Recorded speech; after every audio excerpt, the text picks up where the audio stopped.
The rain hit the granite like a judge's gavel, slow, deliberate, final. Cosimo Pellegrini knelt in a $4,000 suit that didn't fit anymore, prison muscles straining the seams, his tattooed knuckles white against a bouquet of white roses. The headstone was new, polished black granite, 3 portrait photos embedded in silver frames: Luca, Matteo, Gia, ages 6, 5, and 4. The only family he had left in the world, or so the coroner's report claimed. Accidental poisoning. Tragic. The mother, his ex-fiancée, was devastated. A thorn punctured his palm. He didn't flinch. Physical pain was a language he spoke fluently now. "Sir." The voice was small, sharp, a shard of glass in the quiet. Cosimo turned. A girl stood 3 feet away, maybe 8 years old, overalls caked in industrial grime, hair matted like she'd been sleeping under bridges. She shouldn't be here. The cemetery had a $200 entry fee just to keep people like her out. "Sir," she repeated, stepping closer, her breath visible in the cold air. "Your fiancé didn't bury them under the stone." His hand crushed the roses. Thorns drove deeper. "She buried them alive. Here." The girl's finger extended, trembling, but it didn't point at the grave. It pointed past his shoulder, toward the tree line, where a woman in a yellow dress stood watching, perfectly still, a champagne flute catching the light. Vittoria. The rain stopped, or maybe Cosimo just stopped hearing it. "The big house on the cliffs," the girl whispered, leaning in like she was afraid the dead might hear. "I saw them through the gates. They have windows but no doors. They have air. But they think you're the ghost." Something inside Cosimo, something that had been buried deeper than any coffin, tore open. He stood. The roses fell. 38 petals landed on the grave like blood on snow. "What's your name?" His voice came out wrong. Not the voice of a man. The voice of something older, darker. "Serafina, sir. Serafina." He turned the name over like a bullet in his palm. "How do you know this?" "Because I live where people don't look, sir." Her eyes, too old for her face, met his. "And I saw what she did before she paid the doctors to say they died." In the distance, Vittoria raised her glass. A toast. A taunt. Cosimo Pellegrini had spent 5 years in a cell learning patience, learning control, learning how to be something other than the monster they'd made him into. All of that died in the next 3 seconds. "Show me," he said. And the girl who lived in the shadows took the hand of the man who used to own them. The last time Cosimo saw Dario Valente, the man was bleeding from a shiv wound in a prison shower, 3 gang members standing over him with the kind of smiles that meant they weren't finished. Cosimo hadn't asked questions. He'd simply broken 2 arms and a jaw, dragged Dario to the medical wing, and walked away before the guards arrived. Dario never forgot. Men like him kept ledgers in their heads, and debts were the only currency that mattered behind bars. Finding him took 4 hours and 3 burner phones. The address Serafina provided, whispered in the back of Cosimo's rental car as they drove away from the cemetery, led to a condemned textile factory in the industrial quarter, the kind of place the city pretended didn't exist. Rust bled down the brick walls like old wounds. The windows were boarded, but Cosimo could see the faint blue glow of monitors seeping through the cracks. He knocked 3 times. Pause. Twice more, the pattern Dario had used in prison to signal safe contact. For 30 seconds, nothing. Then the sound of metal scraping metal, 6 locks disengaging in sequence. The door opened 2 inches. A camera lens poked through the gap, not an eye. "Pellegrini!" Dario's voice crackled through a speaker mounted above the frame. "You're either here to collect that favor, or you're here to kill me. If it's the second one, I've got 12 automated protocols that'll send every file I've ever touched to every 3-letter agency in existence."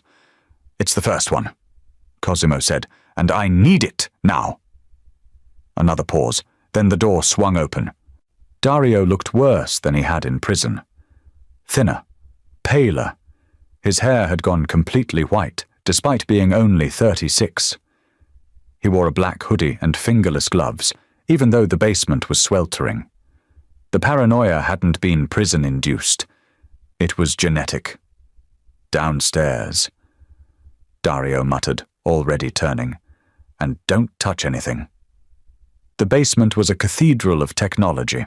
Servers hummed along every wall, their lights blinking in rhythms that felt almost alive. Cable bundles thick as a man's wrist snaked across the ceiling. 6 monitors formed a semicircle around a single chair, each screen showing a different camera feed. Traffic intersections, ATM lobbies, warehouse loading docks. Dario didn't just watch the world, he dissected it. "You're looking for someone," Dario said, dropping into the chair without looking at Cosimo, and his fingers were already moving across 3 keyboards simultaneously. "You wouldn't burn the favor for anything less." 3 someones. Cosimo pulled out his phone, showed him the photos from the gravestone. "My children, declared dead 5 years ago. I have reason to believe they're being held at an estate on the northern cliffs. I need proof before I move." Dario's hand stopped. He turned, studying Cosimo's face with the same intensity he gave his screens. "You're not talking about a custody dispute.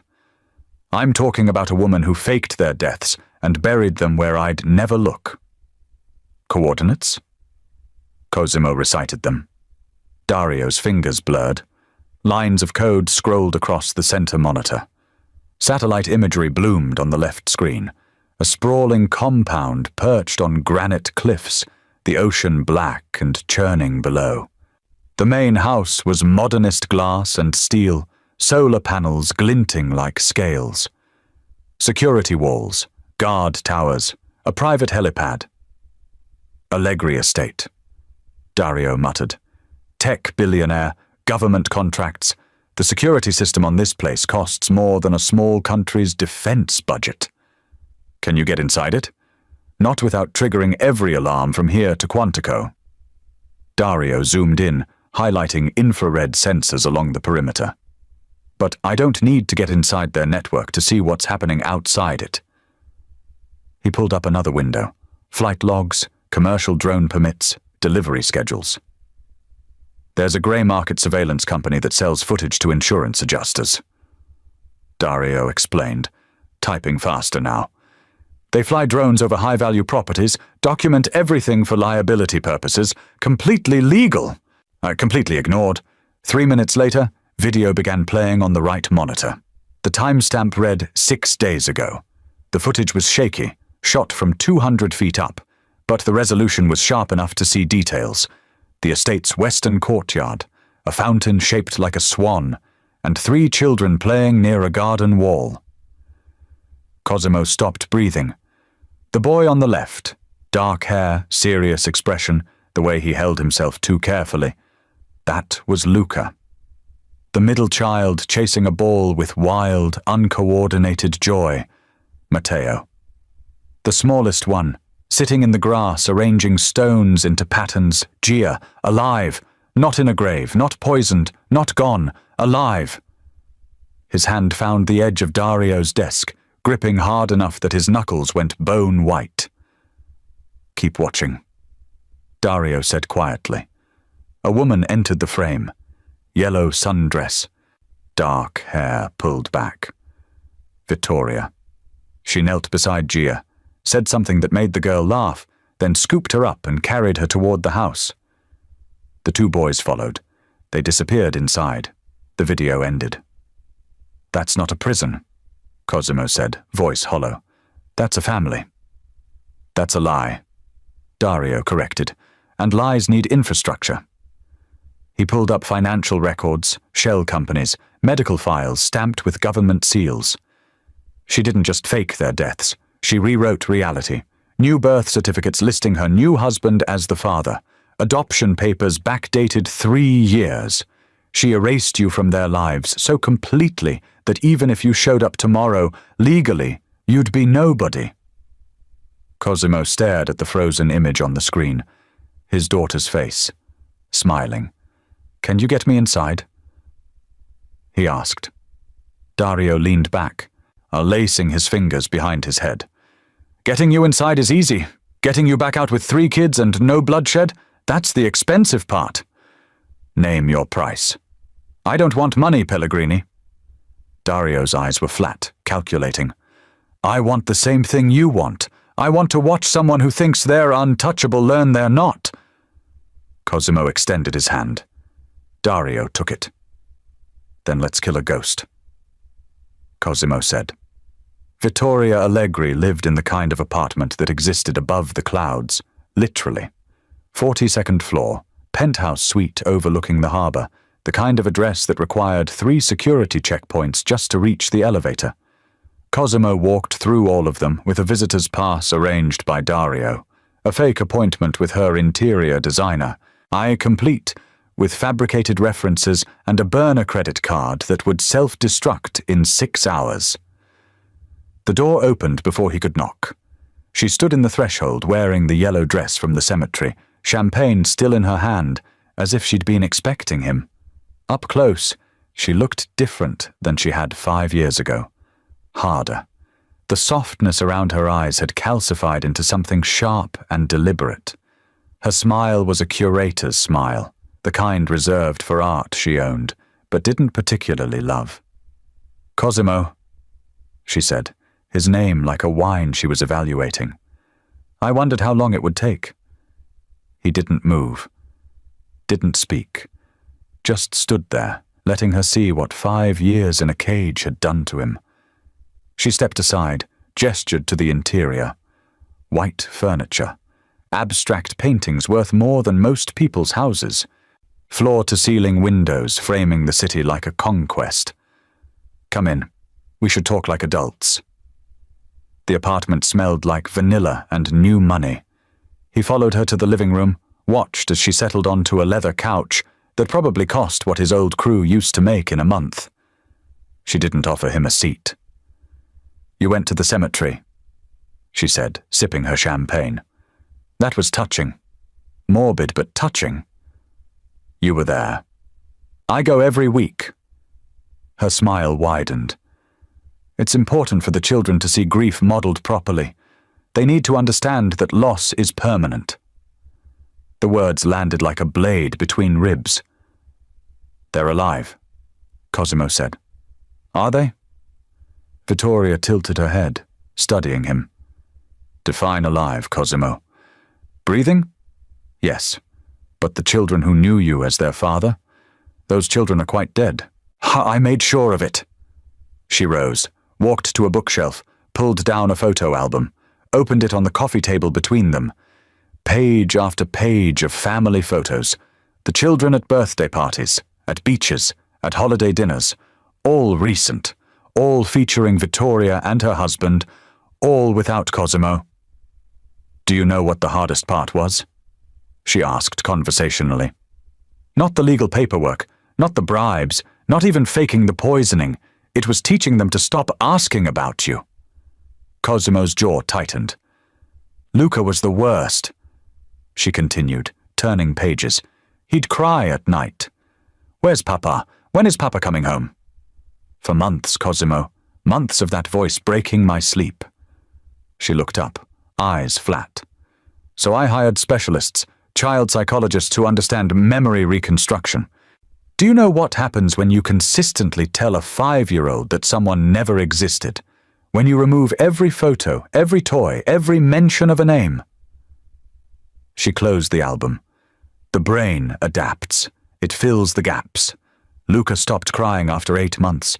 Matteo took 6. Gia was easiest. She was so young, she barely remembered you to begin with. The memory hit Cosimo without warning. 5 years ago, the last morning before the arrest. Gia climbing into his lap at breakfast, sticky hands wrapping around his neck, whispering, "Papa Bear," because he'd growled while tickling her. The way she'd laughed, pure and uncontainable, like joy was the only language she knew. Now that little girl arranged stones in a garden and called another man her father. "Why?" The word came out rough. Vittoria set down her glass, stood, and walked to the window. The city sprawled beneath her like a chessboard. Because you were going to prison either way, Cosimo. The evidence I provided made sure of that. But I had a choice. Let 3 children grow up knowing their father was a criminal, or let them grow up believing they came from something better. You framed me. I liberated myself. She turned, backlit by the setting sun. You built your empire on blood and fear. I built mine on strategy and patience. Your children, my children now, will grow up believing their mother saved them from poverty, not that she orchestrated their father's destruction. They'll find out. Will they? Vittoria's laugh was crystalline, rehearsed. Who will tell them? You? The stranger with the prison tattoos and the violent history. I have legal custody, adoption papers, more medical records showing you were an unfit parent even before your incarceration. If you go near them, I'll have you arrested for harassment. If you try to contact them, I'll get a restraining order.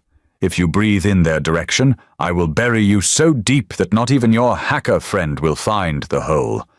She walked closer, until she was 3 feet away, close enough that he could see the faint lines around her mouth, where her smile had been practiced too many times. You lost, Cosimo, not in court, not in prison. You lost the moment I decided you were inconvenient. He stood there, hands at his sides, every instinct screaming to react. 5 years ago he would have. 5 years ago this conversation would have ended with broken furniture and sirens. But 5 years changes a man. You're right, he said quietly. Vittoria blinked. She hadn't expected agreement. I did lose, Cosimo continued. I lost time. I lost my freedom. I lost my empire. He stepped closer. But you made one mistake. What's that? You taught them I was dead. You didn't teach them I was a ghost. He turned, walked to the door. This conversation is over, Cosimo. Vittoria called after him. He paused at the threshold, looked back. No, he said. It's just starting. The door closed behind him with a sound like a coffin ceiling. In the hallway, he pulled out his phone, texted Dario 3 words. She confirmed everything. The reply came instantly. Good. Ghosts don't need permission to haunt. The estate looked different through a telephoto lens at 3 in the morning. Less like a home, or more like a research facility that had forgotten it was supposed to house human beings. Cosimo and Dario sat in a rental van half a mile down the coastal road, parked behind a copse of wind-swept pines, surrounded by enough surveillance equipment to stock a government black site. Security rotation changes every 4 hours, Dario muttered, zooming in on the south gate. 12 guards minimum. Ex-military, probably private contractors. They're too disciplined to be regular rent-a-cops. Cosimo watched the screens in silence. Thermal imaging showed heat signatures moving through the house in predictable patterns. Kitchen staff, cleaning crew, guards walking perimeter routes that never varied by more than 30 seconds. It was choreographed. Clinical. The children's wing is here, Dario said, highlighting the eastern section of the compound. 3rd floor, reinforced glass, biometric locks on every door. The windows don't open. They're sealed units with built-in air filtration. Why would you need air filtration on a cliff overlooking the ocean? Dario's expression darkened. You wouldn't, unless you wanted complete environmental control. He pulled up another window on his laptop.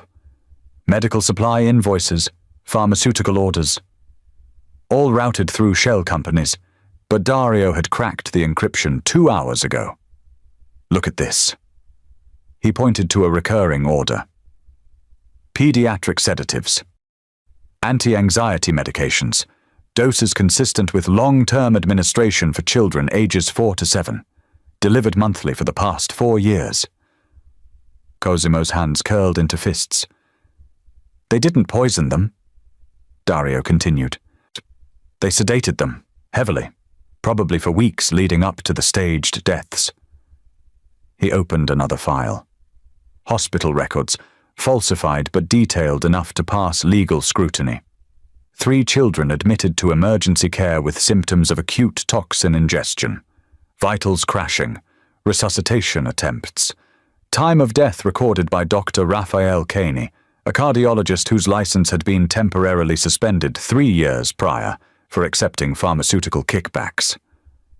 Caney was bought, Dario said. He signed the death certificates, collected $2 million through an offshore account, then retired to the Maldives. He's still there. The children were sedated during the poisoning, Cosimo said slowly, piecing it together. Made to look like they were dying. Not just sedated, chemically flatlined. Beta blockers to slow the heart rate, neuromuscular agents to suppress breathing. Any ER doctor seeing those vitals would assume cardiac arrest. Dario pulled up toxicology reports. But if you know what you're looking for, and Caney did, you'd recognize induced hypotension, controlled, reversible. They faked the deaths in a hospital. In front of witnesses, nurses, other doctors, all convinced they were watching 3 children die from accidental poisoning. Dario's voice was flat, clinical, but his jaw was tight. Then Vittoria arranged private cremation, except there were no bodies to cremate. The children were transferred to a private medical facility for observation while the death certificates were filed. Cosimo stared at the thermal images of the estate. 3 small heat signatures in the children's wing, barely moving. Asleep, probably. Safe in beds that cost more than most people earned in a year, in a fortress designed to keep the world out and them in. She didn't just erase me from their lives, he said. She convinced the entire world they were gone. Legally they are. Dario zoomed in on a different section of the compound. These are the medical logs from the estate's internal server. Daily health monitoring, weight, height, cognitive assessments. She's documenting everything like they're part of a longitudinal study. He opened one of the files. A psychological evaluation for Luca, dated 3 months ago. The language was cold, detached.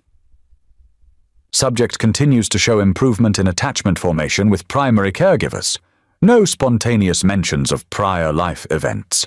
Memory consolidation appears successful. Cosimo read the words twice. On subject. Not son. Not child. Subject. They're being conditioned. He said. Not conditioned. Rewritten. Dario pulled up video footage from inside the house. Camera feeds he'd managed to access through the estate's smart home system. The playroom. Bright colors. Educational toys. A wall covered in family photos. All featuring Vittoria, her husband, and the 3 children. Every surface in that house tells them a story, and you're not in it. The next clip showed Gia sitting at a small table, coloring. A woman in a white coat, therapist probably, sat across from her, speaking gently. The audio was muted, but the scene was clear enough. This wasn't a home. It was a reconstruction project. How do we breach it? Cosimo asked. Dario leaned back, rubbed his eyes. The security system is layered. Outer perimeter, inner perimeter, are biometric access points, and a panic room with independent power and satellite uplink. If we trip one alarm, the whole place locks down. Steel shutters drop over every window. Doors seal magnetically. The children's wing becomes a vault. There has to be a vulnerability. There is. Dario pointed to the calendar on his screen. 3 days from now, Vittoria's hosting a charity gala. 200 guests, catering staff, valet drivers. The security focus shifts from internal threats to external management. It's the only window where the house is permeable. Cosimo stared at the estate, the glass walls glowing faintly in the pre-dawn darkness. A fortress of lies, a prison disguised as paradise. Then we have 3 days, he said. Dario closed the laptop. 3 days to plan a heist where the only thing worth stealing is the truth. The breach took 47 minutes. Dario's fingers moved across the keyboard like a pianist performing surgery, each keystroke deliberate, surgical. Cosimo sat behind him in the van, watching lines of code scroll across 3 monitors, understanding none of it but feeling every second stretch like a tendon about to snap. "Almost there," Dario muttered. "The nursery cameras run on a separate subnet. Whoever designed this security system didn't want the kids' footage mixing with the main surveillance feeds. Probably privacy concerns." "Can you access it?" "Already am." Dario hit a final key. The rightmost monitor flickered, went black, then bloomed into color.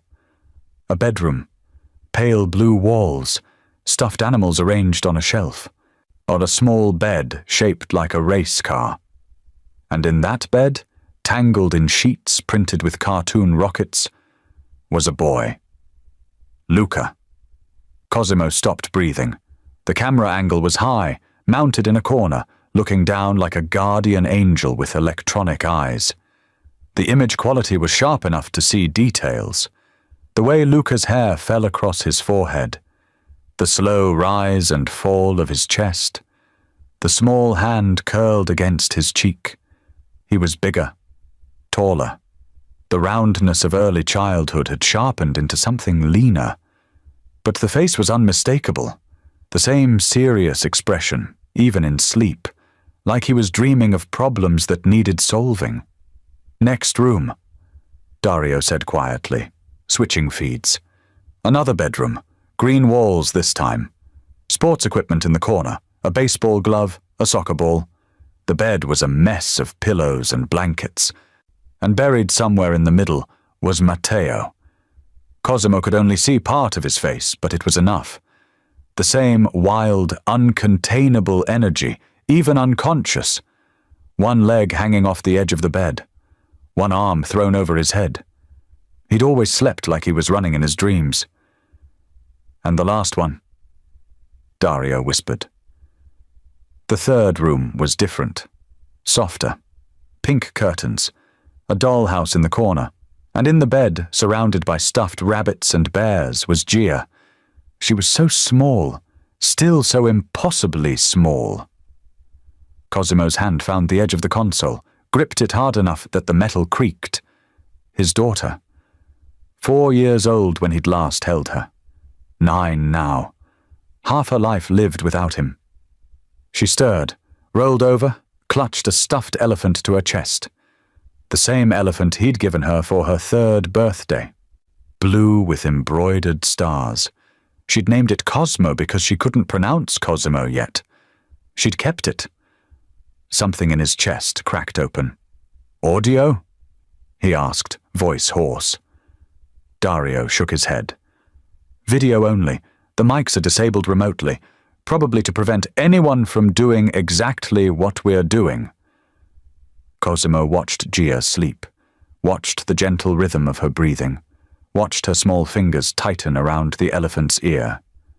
She was right there, 15 miles away. Less than an hour's drive. She was breathing the same air, living under the same moon, existing in the same moment in time. And he couldn't reach her. The screens showed all 3 children now, side by side, 3 windows into 3 separate worlds. Luca shifted in his sleep, frowning like something in his dream troubled him. Matteo kicked the blankets off entirely. Gia murmured something inaudible, her lips moving against the elephant's head. "They're okay," Dario said. "Physically they're healthy, fed, rested. Whatever else Vittoria is, she's keeping them safe." Safe. The word felt like a lie. They were alive, yes. Breathing? Yes, but safe. In a fortress designed to convince them their father was dead? In a life built on sedation and psychological reconstruction? "Can you record this?" Cosimo asked. "Already am. I need to see them during the day, when they're awake." Dario pulled up a schedule. "The cameras activate on motion sensors. I can set alerts for when they enter their rooms. But Cosimo, you need to understand. Watching them won't make this easier. I don't need easier." Cosimo's eyes stayed locked on the screens. I need proof they're still mine." Dario was quiet for a moment. Then he pulled up another file. Older footage, archived from 2 years ago. He pressed play without warning. The same bedroom. Gia, younger, maybe 7. She sat on the floor with crayons and paper, drawing something. A woman's voice from off-camera, Vittoria, asked her what she was making. Gia held up the drawing. 4 stick figures. A woman. A man. 2 boys. 1 girl. "My family," Gia said, smiling. "That's beautiful, sweetheart. Who's who?" Gia pointed. "That's you. That's Papa. That's Luca and Matteo. That's me." "And what about your first Papa?" Vittoria's voice was gentle, therapeutic. "Do you remember him?" Gia's smile faltered. She looked at the drawing, confused. "I don't have a first Papa." "That's right, darling. You've only ever had one." The video ended. Now Cosimo sat in the dark van, staring at the blank screen where his daughter's face had been. She didn't remember. Or she'd been taught not to. The distinction didn't matter. The result was the same. "I can pull more archived footage," Dario offered. "Track the progression. See when the memories started fragmenting." "No." Cosimo's voice was flat. "I've seen enough." He stood, needing to move, needing air, needing anything other than the suffocating certainty that his children were alive and lost at the same time. He pushed open the van door, stepped into the pre-dawn cold. The ocean was a black void beyond the cliffs. The estate glowed in the distance like a ship on dark water. Dario appeared beside him, laptop under his arm. 3 days until the gala." 3 days, Cosimo repeated. Can you hold it together that long?" Cosimo looked at him. "I held it together for 5 years in a cell. I can hold it together for 3 more days." But his hands were shaking when he said it. "If you are still listening, I'd appreciate if you like and subscribe right now. Your support means a whole lot to me, more than you might know." "Thank you, stranger. I love you." The file was buried 17 layers deep in a server farm outside Prague, hidden behind encryption that would have taken a government agency months to crack. Dario found it in 6 hours. He didn't say anything when the download finished. Just turned the laptop toward Cosimo and pressed play.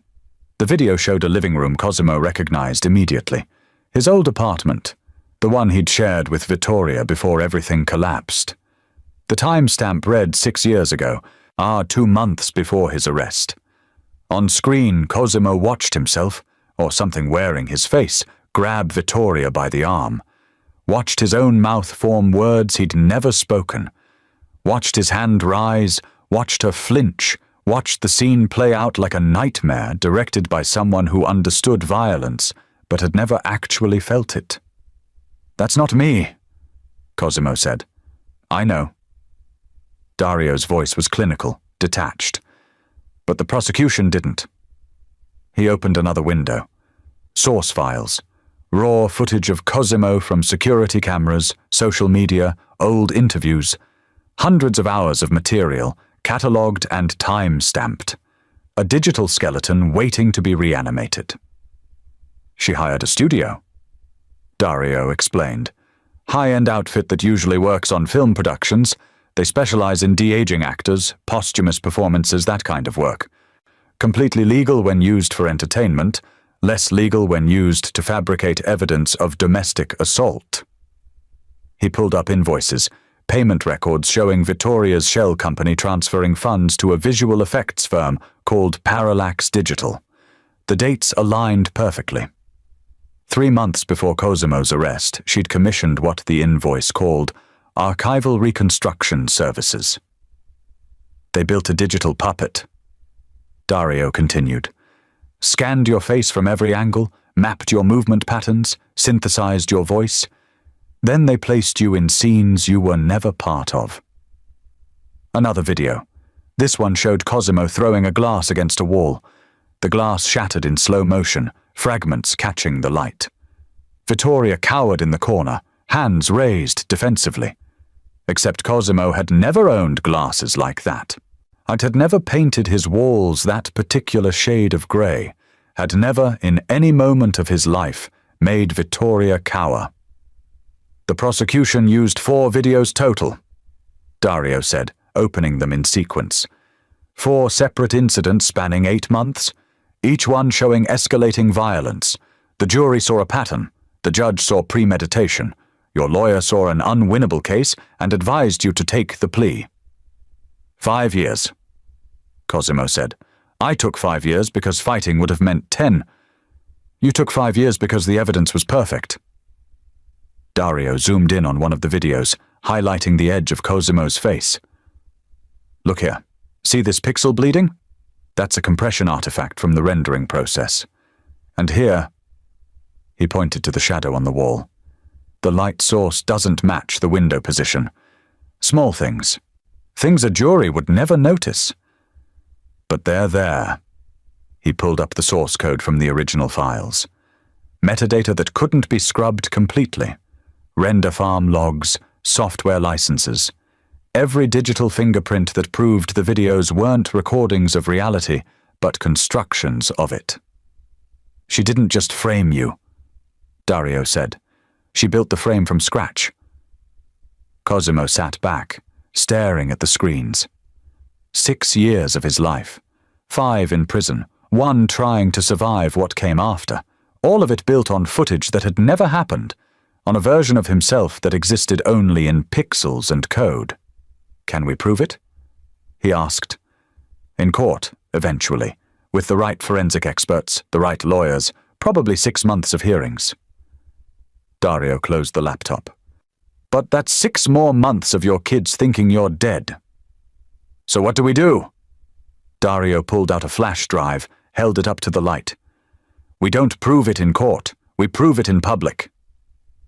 He copied the files, the source footage, the invoices, the metadata, everything.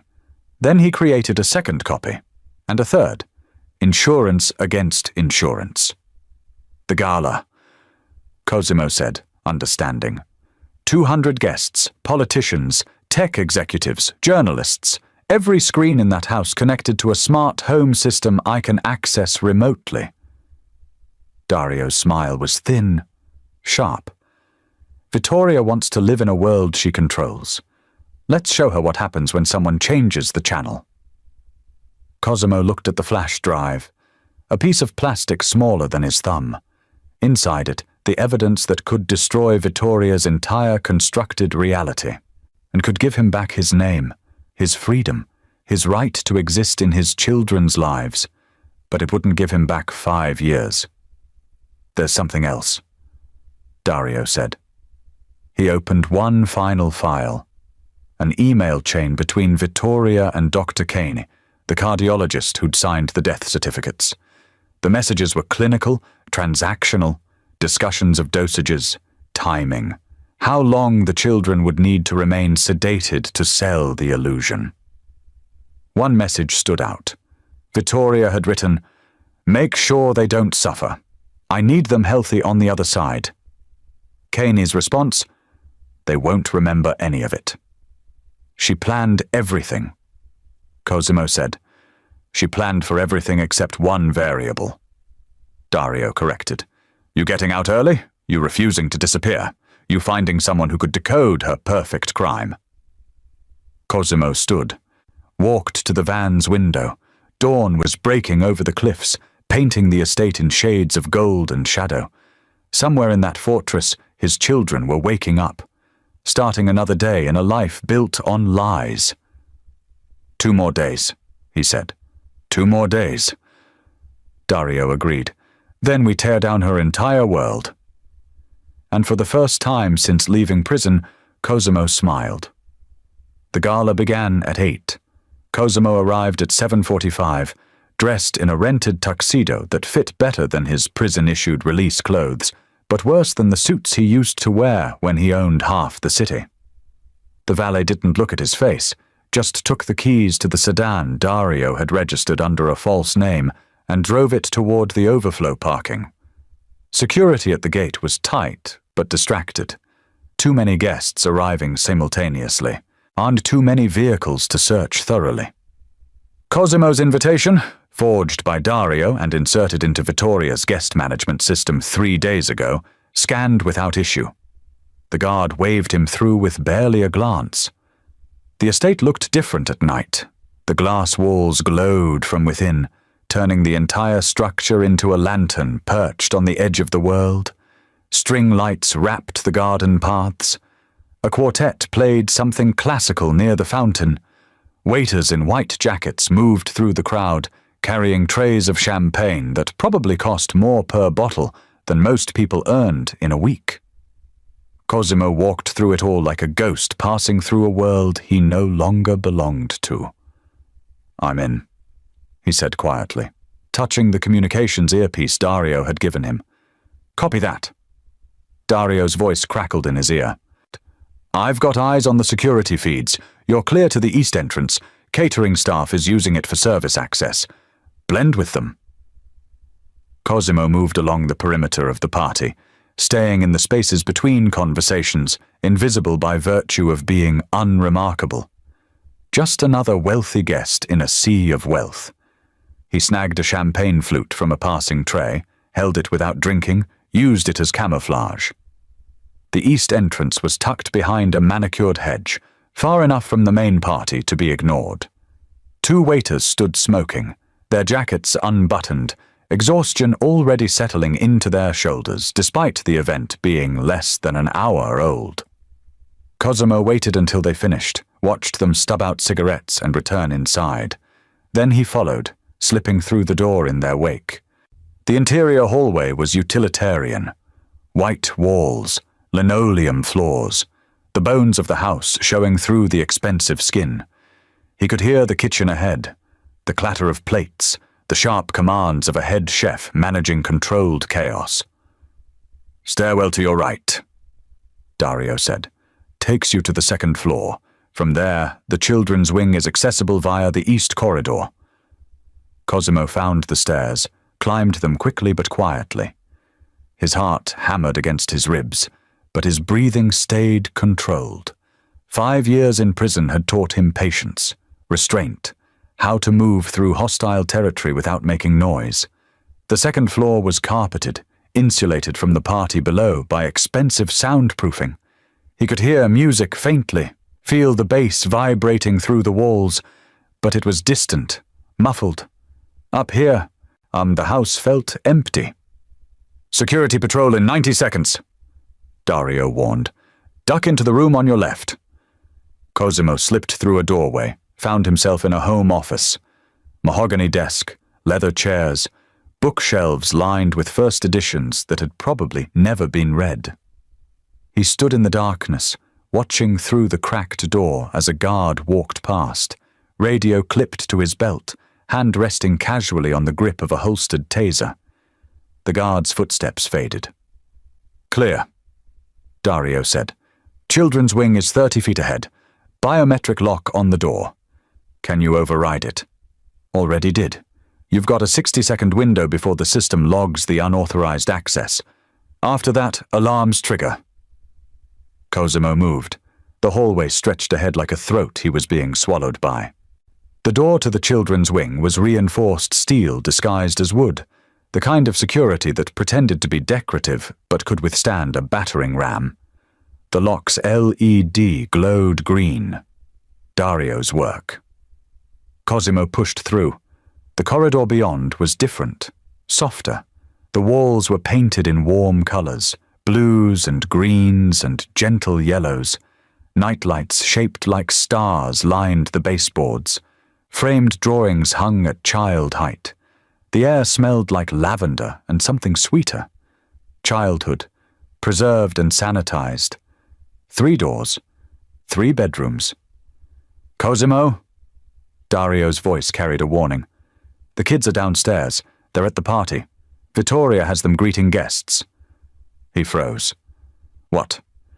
"I'm watching the ballroom feeds. All 3 children, dressed up, shaking hands, playing the perfect family."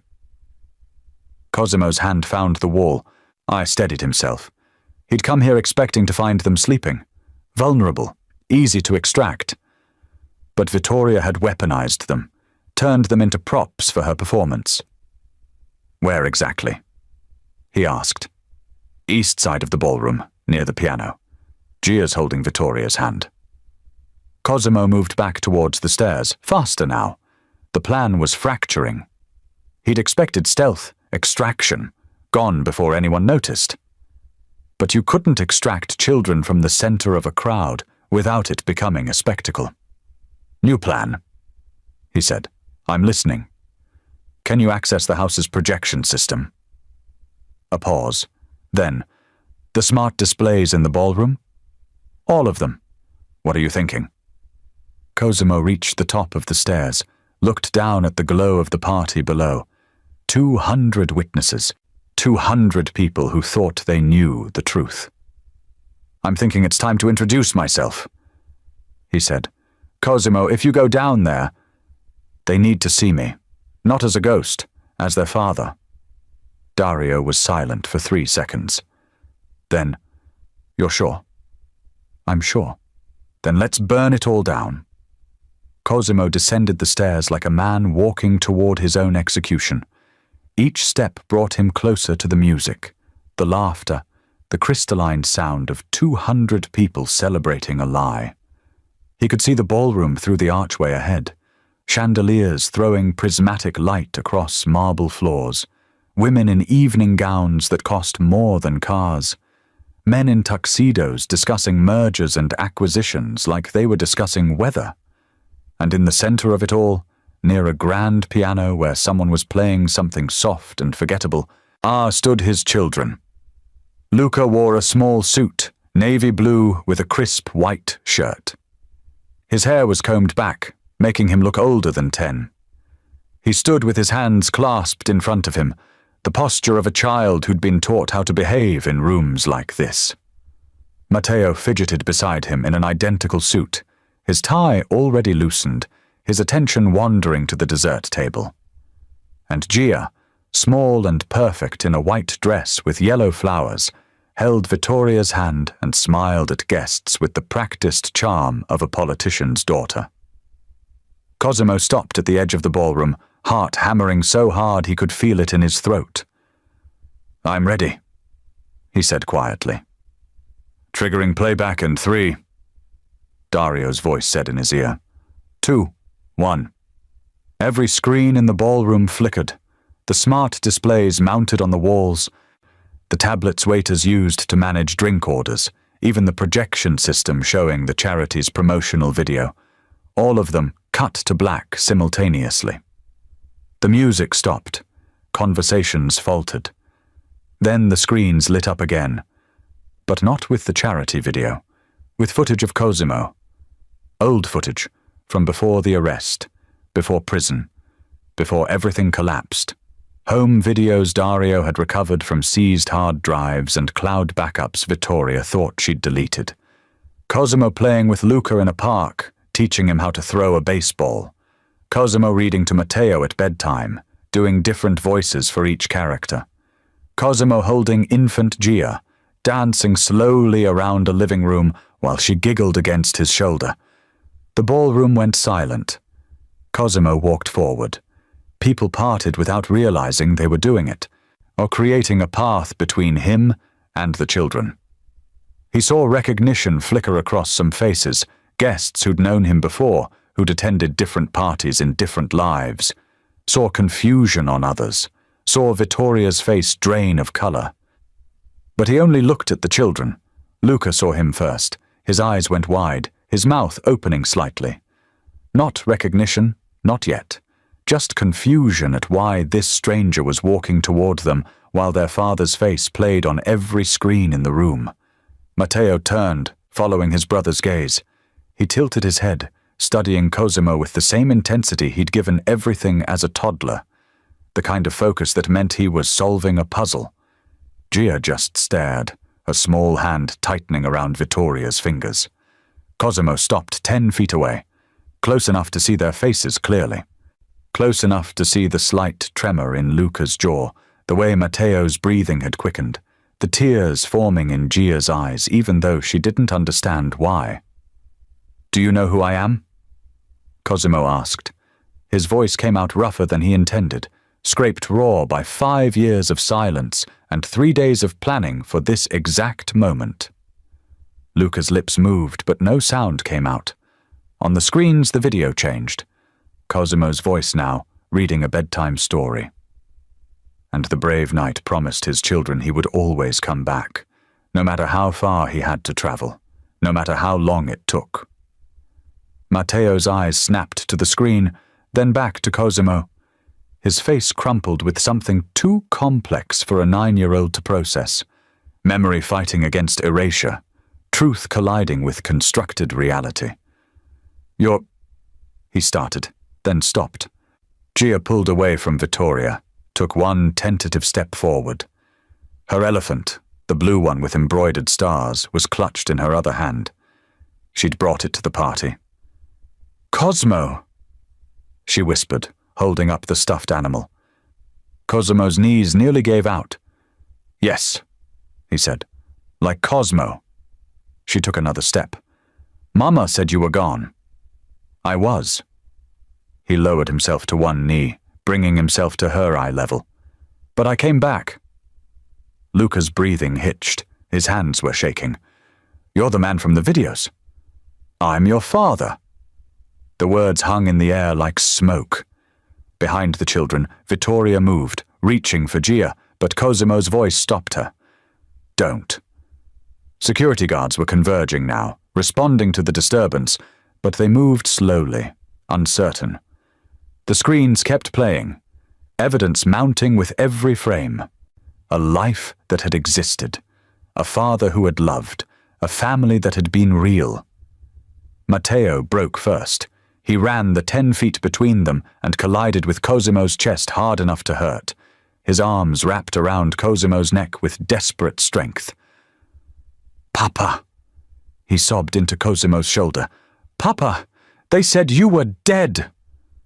The word detonated something in Cosimo's chest. He wrapped his arms around his son, held him like he could keep him from ever slipping away again. Gia came next, slower, still uncertain, but drawn by something deeper than memory. She touched Cosimo's face with her small hand, tracing the unfamiliar lines, the new scars, trying to reconcile the man kneeling before her with the ghost in the videos.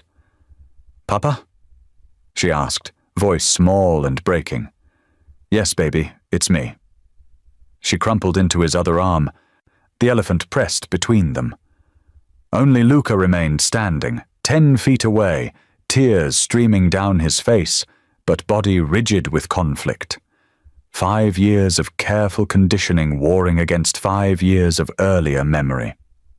He looked at Vittoria, then at Cosimo, then at his siblings clinging to this stranger who felt like home. "I remember you," he finally said, voice cracking. "I remember. They said I didn't, but I remember." Cosimo extended his hand. Luca crossed the distance in 3 steps and collapsed against his father's chest, joining his siblings. All 3 children wrapped in Cosimo's arms, all 3 sobbing, all 3 saying the word Vittoria had spent years erasing. "Papa, Papa, Papa!" Around them, 200 witnesses stood frozen, watching a resurrection. Vittoria's voice cut through the silence like a scalpel.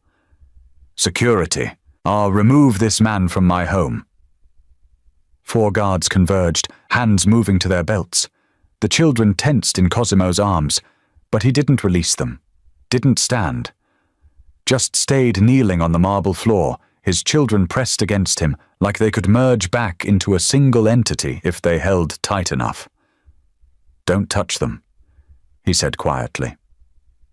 The lead guard hesitated. He was ex-military, probably special forces, trained to assess threats and neutralize them efficiently. But this wasn't a threat he recognized. A man kneeling, 3 children crying, 200 witnesses with phones already recording. "Mr. Pellegrini," the guard said, using the name even though no introductions had been made. "You need to come with us." "No." Cosimo looked up at Vittoria. She stood 15 feet away, her yellow dress blazing under the chandeliers, on her face a mask of controlled fury. "I'm not going anywhere, and neither are they." "You're trespassing," Vittoria said. Her voice was steady, but Cosimo could see the calculation behind her eyes. Damage control, spin management, already composing the story she'd tell once he was removed. "You violated a restraining order. You're in breach of custody agreements. Guards, I want him arrested for kidnapping." "Kidnapping," Cosimo repeated. He looked at the children in his arms. "Is it kidnapping to hold your own children? The ones you were told were dead?" Murmurs rippled through the crowd. Phones tilted, capturing every word. Vittoria's smile was thin, dangerous. "You're delusional. These children have a legal father. You're a convicted felon with a history of violence. History of violence that never happened." Cosimo interrupted. "Dario, I'd show them." The screens changed again. Not home videos this time. Technical footage. The deep fake analysis Dario had compiled. Side-by-side comparisons of the assault videos used in Cosimo's trial and the original source material they'd been constructed from. Pixel-by-pixel breakdowns showing the rendering artifacts. Metadata proving the files had been created, not recorded. And then, the invoices. Vittoria's shell company. Payments to Parallax Digital. Emails discussing archival reconstruction, with enough detail to make the intent unmistakable. A woman in the front row, a journalist based on the press credentials around her neck, raised her phone higher, zooming in on the screens. "That's fabricated," Vittoria said, but her voice had lost its certainty. "Manipulated evidence. He's trying to—" "There's more," Cosimo said. The screens shifted one final time. Audio now, playing over the speakers throughout the ballroom. A conversation. Vittoria's voice, crystal clear, recorded 3 days ago when Cosimo had visited her penthouse. "Do you know what the hardest part was? Not the legal paperwork, not the bribes, not even faking the poisoning. It was teaching them to stop asking about you." The ballroom went deathly silent. Vittoria's face drained of color. "You recorded me illegally." Luca was the worst. He'd cry at night. "Where's Papa? When is Papa coming home?" For months, Cosimo. Months of that voice breaking my sleep. So I hired specialists, child psychologists who understand memory reconstruction. Every eye in the room turned to Vittoria. The guards had stopped advancing.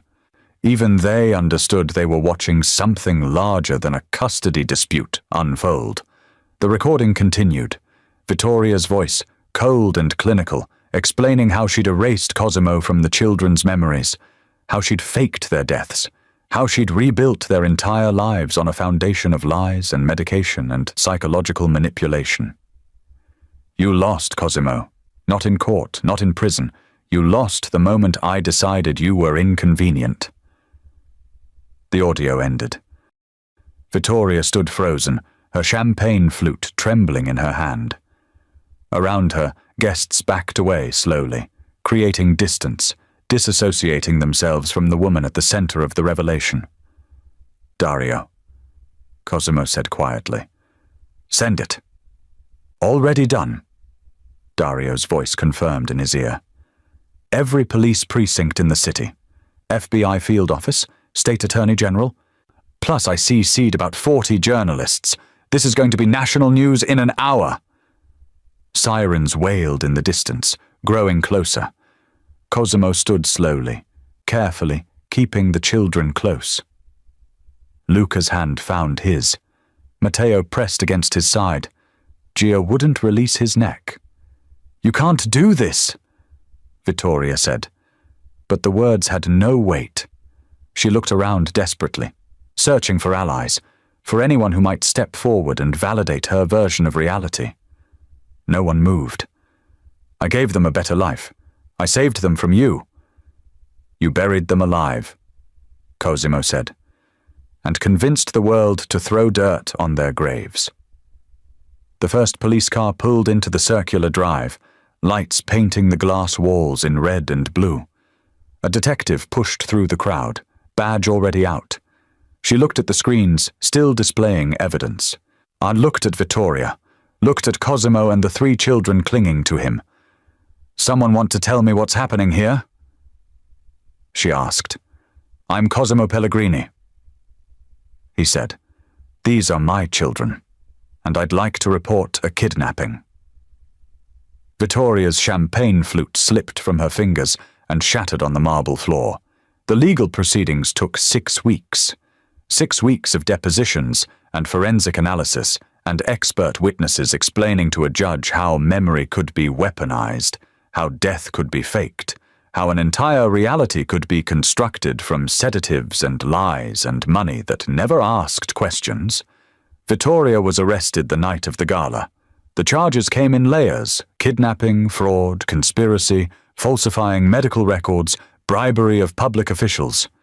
Dr. Caney was extradited from the Maldives 3 days later.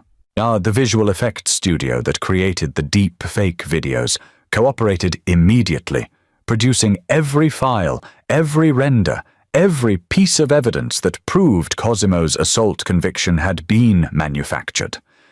The conviction was vacated on a Tuesday morning in a courtroom that smelled like old wood and stale coffee. The judge read the decision without ceremony, her voice flat and bureaucratic, as if erasing 5 years of a man's life required nothing more than signing paperwork and updating databases. Cosimo stood when it was finished, a free man for the second time in 6 years. But freedom felt different now, heavier, more complicated, because the children were healing, but healing wasn't linear. Luca had nightmares, woke up screaming that Cosimo was gone again, that the reunion had been another constructed memory, another lie. It took 3 weeks before he stopped checking Cosimo's bedroom every morning to make sure he was still real. Matteo clung, followed Cosimo from room to room, needed constant reassurance, constant physical contact. The therapist said it was normal, said trust needed to be rebuilt brick by brick, said patience was the only tool that mattered. Gia asked questions, endless questions. Why did Mama lie? Where did Papa go? Why couldn't she remember? Each question a small wound that needed careful dressing. Cosimo answered them all, slowly, gently, letting the truth settle in doses small enough not to overwhelm. And Serafina watched it all with those 2 old eyes, the girl who'd lived in shadows, and pointed at truth when everyone else was content with fiction. Cosimo made it official 4 weeks after the gala. Our guardianship papers filed and approved. She had her own room now, her own clothes that didn't smell like industrial runoff, her own seat at a table where she belonged. The cemetery visit was Luca's idea. "We should take it down," he said one morning at breakfast. "The stone, it's a lie. We shouldn't leave lies standing." So on a Saturday in late spring, the 6 of them drove to the cemetery together. Cosimo and Dario in the front seat. Luca, Matteo, Gia, and Serafina in the back, arguing about whether they should stop for ice cream after. The headstone looked smaller than Cosimo remembered, less imposing. Just a piece of polished granite with 3 names and 3 faces that had never belonged there. The cemetery manager, the same red-faced man who'd tried to chase Serafina away 2 months ago, met them at the gate with paperwork. And he didn't apologize, but he didn't make eye contact either. Just handed over the removal authorization and walked away quickly. Dario had arranged for a stone removal crew, but Cosimo waved them off when they arrived. This was something that needed to be done by hand, by family. He knelt in front of the stone, the same position he'd been in when Serafina first spoke to him. But everything was different now. The rain had stopped. The roses were gone. And behind him, 3 children, who were supposed to be dead, stood very much alive. "Can I help?" Gia asked. Cosimo looked back at her. She was holding Serafina's hand, both of them small and fierce and unbreakable in ways that had nothing to do with size. "We all help," he said. It took an hour to dig out the foundation. Luca worked with systematic precision, measuring his efforts, and calculating angles. Matteo attacked the earth with chaotic energy, dirt flying, laughter punctuating the work. Gia and Serafina gathered the loosened soil in buckets, carried it away, created space for the stone to fall. Dario provided the crowbar, showed Cosimo where to wedge it. Together they pried the stone free from its concrete base. It resisted, then gave way suddenly, toppling backward onto the grass with a sound like thunder. The children cheered. Cosimo stood, breathing hard, looking at the empty plot, the hole in the ground where a lie had lived. Soon grass would grow over it. Soon no one would know anything had ever been there at all. "What do we do now?" Matteo asked. Cosimo looked at his children. At Serafina, who'd risked everything to tell a stranger the truth. At Dario, who'd turned ghosts into evidence. At the future that stretched ahead of them, uncertain but real. "Now we go home," he said. Gia tugged his hand. "Is home the apartment? Home is wherever we are together." She considered this, nodded solemnly, then, "Can home have ice cream?" Luca rolled his eyes. Matteo laughed. Serafina smiled, rare and genuine and worth every second of the last 2 months. Cosimo scooped Gia up, settled her on his hip. She wrapped her arms around his neck, the blue elephant crushed between them. They walked away from the grave that had never held bodies, away from the stone that had never held truth, toward a future that would need to be built carefully, brick by brick, memory by memory. But they walked together, and that was the only kingdom that mattered.